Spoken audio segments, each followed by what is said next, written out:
السلام علیکم، میں عبدالستار، آپ الگ نیوز دیکھ رہے ہیں۔ طارق متین ہمارے ساتھ ہیں۔ جنات کی جماعت کا انکشاف ہوا ہے، اداکار کا کیا مکالمہ ہوا ہے، اس پر بات کریں گے، لیکن اس سے پہلے آپ اور اس سے بھی پہلے مجھے اور آپ کو لوگ جب یہ ممکنہ طور پر دیکھ رہے ہیں تو ہو سکتا ہے کہ روزے کی حالت میں ہوں تو مغلظات سے نانوازیں پہلے بتا دیں کہ ہم لوگ جب ریکارڈنگ کر رہے ہیں اس وقت یہ روزے کی اوقات نہیں ہے، تو ہم لوگوں نے اس لیے چائے پی لی ہے، ہمارے ہاتھ میں مگ سے، ٹھیک ہے۔ اس سے پہلے آپ سے درخواست ہے چینل کو سبسکرائب کریں، سبسکرائب کرنے کے ساتھ ساتھ گھنٹی ضرور بجا دیجئے۔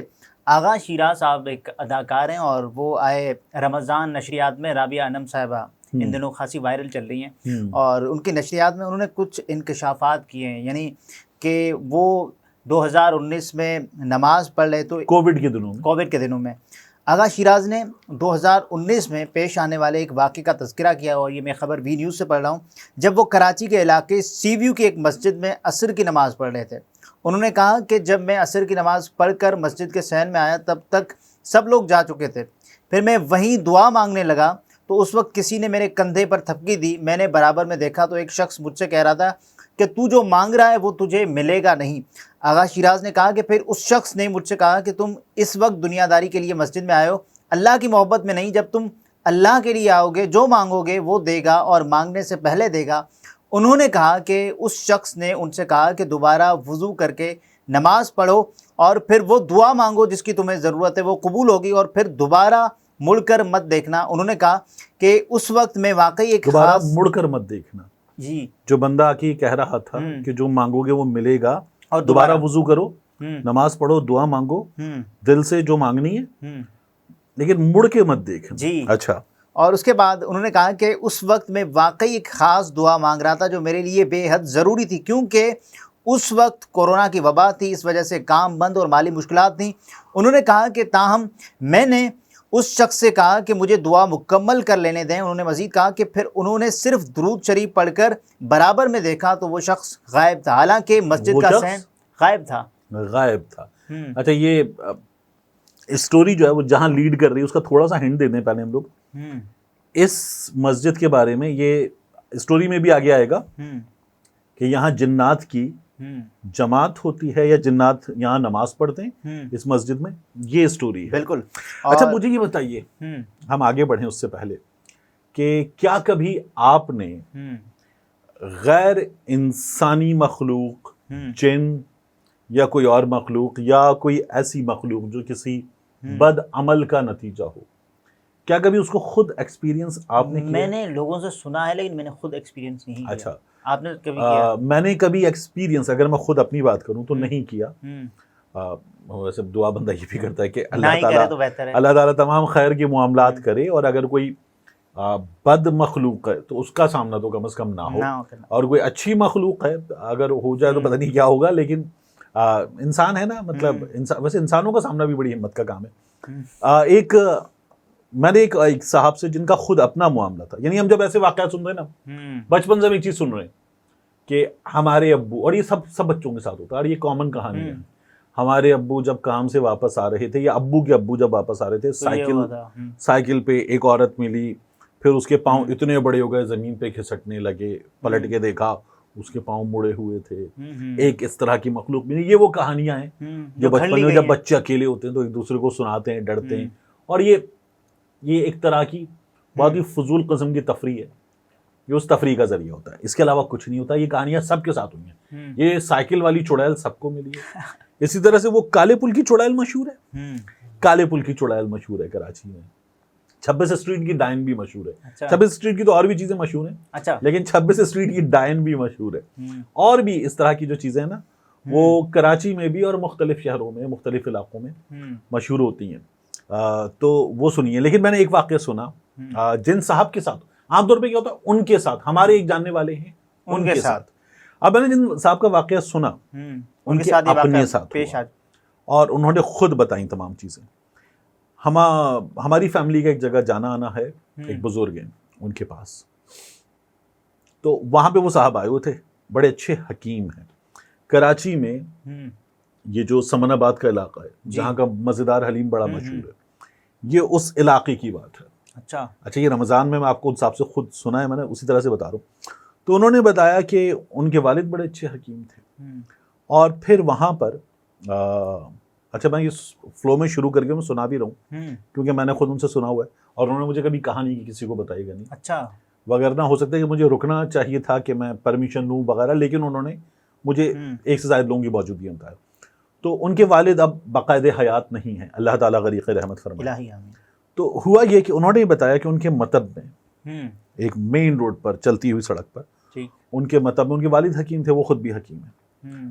تو انہیں ایک مخلوق جو ہے وہ ایک دیوار سے نکل کر سامنے نظر آتی تھی. وہ مخلوق ان سے بات کرتی تھی اور بات کر کے کہتی تھی چلے جاؤ, چھوڑ دو. اور وہاں ان کا کام کرنا, لوگ چونکہ وہ ڈرتے تھے آتے ہوئے کہ اس طرح کی چیزیں مشہور ہو گئی ہیں, تو وہ بڑا ان کے لیے بڑی مصیبت ہو گئی تھی. وہاں پہ اب روزگار ہے اور ایک چلتا ہوا کام ہے, تو وہ بڑے پریشان تھے, لیکن وہ اپنا مطب وہاں چلا رہے تھے. انہوں نے ان بزرگ کو, جن کا میں بتا رہا ہوں, جن سے ہمارا ملنا جلنا ہے پوری فیملی کا, ان بزرگ کو آ کر بتایا کہ حضرت یہ معاملہ ہے, اس کا کیا کریں. تو انہوں نے کہا کہ ٹھیک ہے دیکھ لیتے ہیں. اور اس کے بعد انہوں نے وہ معاملہ جو ہے اس کو دیکھنے کے لیے خود پہنچے, اور وہ مخلوق ان کے وہاں پہنچنے پر ان کے اور 2-3 لوگ ان کے سامنے آ گئی. اور وہ صرف ان کو نظر نہیں آ رہی تھی, وہ جو مزید لوگ موجود تھے ان کو بھی نظر آ رہی تھی. اچھا. انٹریکشن ہوا اور وہ باقاعدہ ریزسٹ کیا اس مخلوق نے, آسان ترین لفظوں میں اس نے ریزسٹ کیا, اور انہوں نے پھر اس کو کلام الہی کی طاقت سے, جو کچھ وہ پڑھ رہے تھے اس کی مدد سے, انہوں نے اس مخلوق کو وہاں سے روانہ کیا. اور اس جگہ اس کا داخلہ انہوں نے اپنے طریقے سے, جو ان کو تفویض ہوا ہے, ان کو ان کے حضرت سے تفویض ہوا ہے, تو اس کی مدد سے اس مخلوق کو وہاں سے روانہ کیا, اور وہ دوبارہ نہ آئے, اس بات کو یقینی بنایا. لیکن آپ یہ کہہ رہے ہیں کہ ایسا واقعہ ایک شخص کے ساتھ انہوں نے بتایا کہ انہوں نے مجھے خود, یعنی جن کے ساتھ ہوا, میں اس جگہ بھی جا چکا ہوں. اچھا. تو اب تو وہاں پر وہ نہیں ہے, اب وہ بالکل نارمل سی جگہ ہے, لیکن انہوں نے بتایا کہ یہاں پر اس جگہ اس طرح سے یہ سب کچھ ہو چکا ہے. آغا شیراز کو ریزیوم کرتے ہیں, وہ یہ کہتے ہیں آغا شیراز نے کہا کہ مسجد کے صحن کے ایک کونے میں مؤذن کھڑے تھے. میں نے ان سے اس شخص کے بارے میں پوچھا کہ وہ کہاں گیا, تو انہوں نے کہا کہ میں خود بھی حیران تھا کہ آپ باتیں کس سے کر رہے ہیں. آغا شیراز نے بتایا کہ پھر مؤذن مسجد نے انہیں اس موضوع پر امام مسجد سے بات کرنے کو کہا, اور میں امام مسجد کے پاس چلا گیا. آغا شیراز نے بتایا کہ امام مسجد نے مجھ سے کہا کہ میں آپ کو ایک اہم بات بتاتا ہوں, جنات عصر کے وقت اس مسجد میں آ کر اپنی جماعت کرتے ہیں, اور میرا خیال ہے کہ آپ کو ابھی جو ہدایت ملی ہے آپ اس پر عمل کریں. ان کے مطابق امام مسجد کا کہنا تھا, اس مسجد میں امام صاحب نے بتایا کہ جنات عصر کے بعد باجماعت نماز ادا کرتے ہیں. بالکل, کہ گزشتہ 20 برسوں میں آپ دوسرے شخص ہیں جن سے ان جنات میں سے کوئی مخاطب ہوا ہے گزشتہ 20 سالوں سے. دیکھیے اب وہ ایک اور ہوتا ہے نا کہ جنات کو کیا پڑی ایک اداکار سے, تو یہ چنا کس کو جائے گا, فیصلہ کیا ہوگا, یہ تو جنات کو بھی نہیں پتا, یہ اللہ رب العزت کے کام ہے. ٹھیک ہے, اور ظاہر ہے کہ کوئی شخص مشکل میں کس طرح سے کن حالات میں کیسے دعا مانگے گا. لیکن وہ امام مسجد انہیں کہہ رہے ہیں کہ اس کا مطلب ہے اللہ آپ کے لیے کوئی بھلائی چاہتا ہے, لہٰذا آپ بالکل ویسا ہی کریں جیسا آپ سے کہا گیا ہے.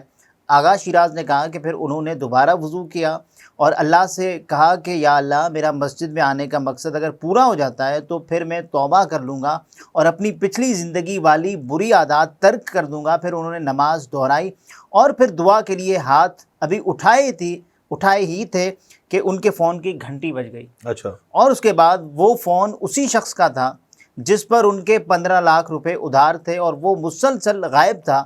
اور اس کا فون زبردست. آغا شیراز مالی مشکلات سے دوچار ہیں جی, اور ان کو کووڈ چل رہا ہے 2019, اس وقت ان کو ہدایت ہوئی کہ دوبارہ نماز پڑھو, دعا مانگو, اور دوبارہ ایسا ہی کیا اور دعا کے لیے ہاتھ اٹھائیں تو فون آ گیا پیسوں کا. اور اس کے بعد وہ یہ کہتے ہیں کہ اور اس کا فون بھی بند رہتا تھا, اور انہی پیسوں کے حصول کے لیے دعا مانگنے وہ اس مسجد میں اس دن آئے تھے. اچھا, زبردست.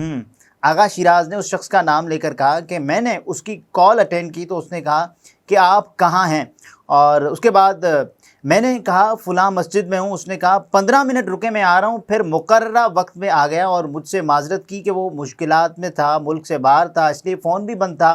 یہ کہہ کر اس نے پیسے ان کے حوالے کیے اور چلا گیا. زبردست. اور اس کے بعد انہوں نے بتایا کہ گھر جا کر انہوں نے اس شخص کو دوبارہ فون کیا تو فون پھر بند تھا. انہوں نے مزید کہا کہ اس پر انہیں تشویش ہوئی اور انہوں نے فون کمپنی میں ایک دوست سے کہہ کر اپنا فون ڈیٹا نکلوایا تو مذکورہ کال سے پہلے اور بعد میں والدہ اور اہلیہ کی کالز کا ریکارڈ تو تھا، لیکن درمیان میں اس شخص کی کال کا کوئی ریکارڈ ان کے ڈیٹا میں سرے سے تھا ہی نہیں، یعنی اس نمبر سے کوئی کال آئی ہی نہیں تھی اور وہ فون آج تک بند ہے۔ یہ سب سے یہ جو تھا نا کال ریکارڈ نہ ہونا، یہ سب سے دلچسپ حصہ ہے اس پورے واقعے کا، اور یہ آغا شیراز نے پی ٹی وی ہوم پر رابعہ انم کی ٹرانسمیشن میں، احسن خان کی ٹرانسمیشن میں بتایا ہے۔ اللہ کے کام ہے، وہاں وہ چیزیں ہوتی ہیں جو میری اور آپ کی سوچ سے، عقل سے ماورا ہیں، اور ہم سوچ بھی نہیں سکتے۔ اللہ رب العزت جو ہے وہ وہاں سے مدد فرماتا ہے جہاں آپ کی سوچ بھی نہیں پہنچتی۔